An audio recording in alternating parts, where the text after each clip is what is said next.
Jangan lupa gunakan masker, sering-sering cuci tangan, dan jaga jarak. Hari ini Kamis 25 Juni 2020, hearing Komisi 2 DPRD Cilegon bersama ASC, Akur Sedulur Cilegon, dan JPKP, Jaringan Pendamping Kebijakan Pembangunan dan Perwakilan Masyarakat dengan Dinas Sosial Cilegon dan Asda 2 Pemkop Cilegon, terkait dua persoalan banjir dan bansos COVID-19 yang kacau balau.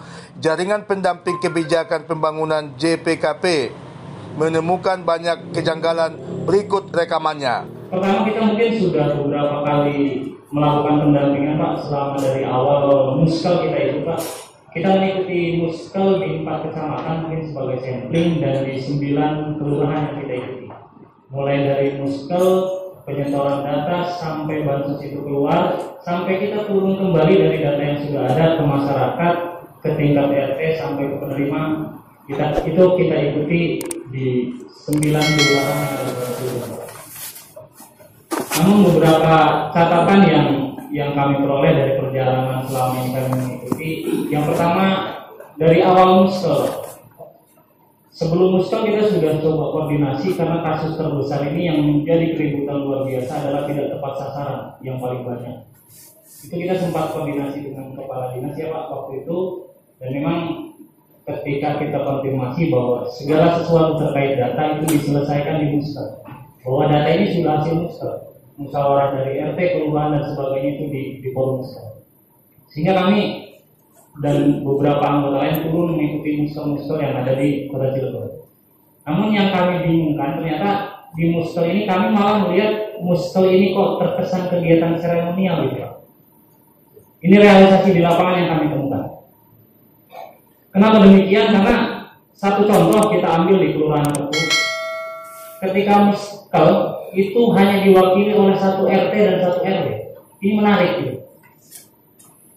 Sedangkan data ini serius loh. Banyak sekali masyarakat yang mengharapkan dia bisa mendapatkan bantuan ketika memang terlibat COVID.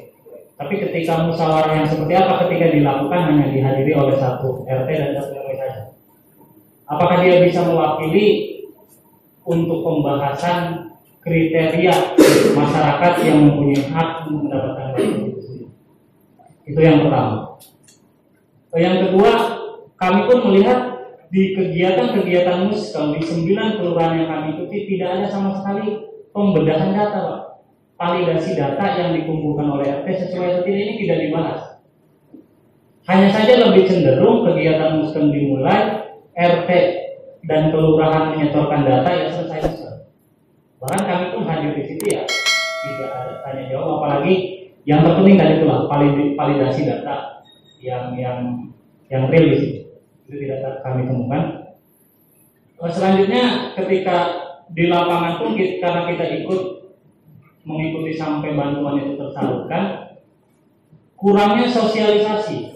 Sosialisasi ini terutama di tingkat RT ini seolah RT tidak tahu apa-apa Pak. Ini cenderung setiap RT yang kami datangi hanya masyarakat dapat surat pengambilan hanya itu saja tahunya Pak. Sehingga ketika kita koordinasi ke RT itu sudah dari sananya, hanya jawaban itu yang selalu kami temukan. Bahkan ke tingkat-tingkat kelurahan pun begitu. Itu padahal sudah ada muskel dan sebagainya sebelumnya. Ini korelasinya seperti apa? Nanti tolong dijelaskan juga. Sehingga ketika di masyarakat ini kan masih cenderung masyarakat di level bawah ini Pak masih cenderung peka.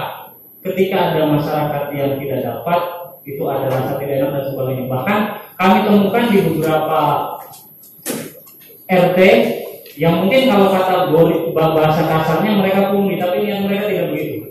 Bahkan ada kejadian yang kami ambil sampel itu di RT 9 dan RT 15 di Kelurahan Tegalkuda. Jadi penerima sembako itu akhirnya masyarakat ini musyawarah untuk dikumpulkan kembali sekitar 17 orang karena mereka dapat bantuan dari pengadilan. Dikumpulkan kembali dan dibagikan kepada yang belum dapat. Ini kan artinya inisiatif dari mereka yang secara aturan tidak benar juga ketika mekanisme itu seperti itu Pak. Itu yang pertama. Padahal ketika pembagian bantuan sosial ini kan ada tahap 1, tahap 2, tahap 3. Mungkin saja ternyata yang diberikan itu dia dapatnya di tahap 2, bantuan provinsi dan yang lain. Karena ini tidak ada sosialisasi terkait itu, Pak. Yang belum dapat ini apakah benar tidak dapat atau belum dapat. Bahkan ada juga di RT yang melakukan pemotongan untuk diberikan yang tidak dapat. Artinya inisiatif-inisiatif dari RT ini banyak terjadi ya, Pak. Karena mungkin tingkat sosialisasi yang kurang. Nah, yang lebih parah lagi sosialisasi pembagian. Bahkan saya melihat seolah-olah jadinya jolim, niatnya bagi sembako kok jadi jolim juga di lapangan. Yang saya lihat tidak ada koordinasi antara petugas pos dengan petugas kelurahan. Jadi mereka seolah-olah masing-masing ini yang kita temukan di lapangan. Bahkan banyak sekali orang tua yang sampai nangis, nenek-nenek yang diantar nunggu berjam-jam ketika waktunya ngambil KTP mereka tidak elektrik. Tidak bisa diambil, Pak. Ini banyak, bukan 1-2 yang kita temukan. Apakah ini tidak bisa dikoordinasikan sebelumnya mekanisme ini? Dan pihak pos pun ya tidak mau tahu, kita punya SOP sendiri. Tidak ada urusan dengan pihak desa dan sebagainya. Ini mekanisme antara petugas pos dan kelurahan itu. Demikian laporan Badia Sinaga, Lugas Net.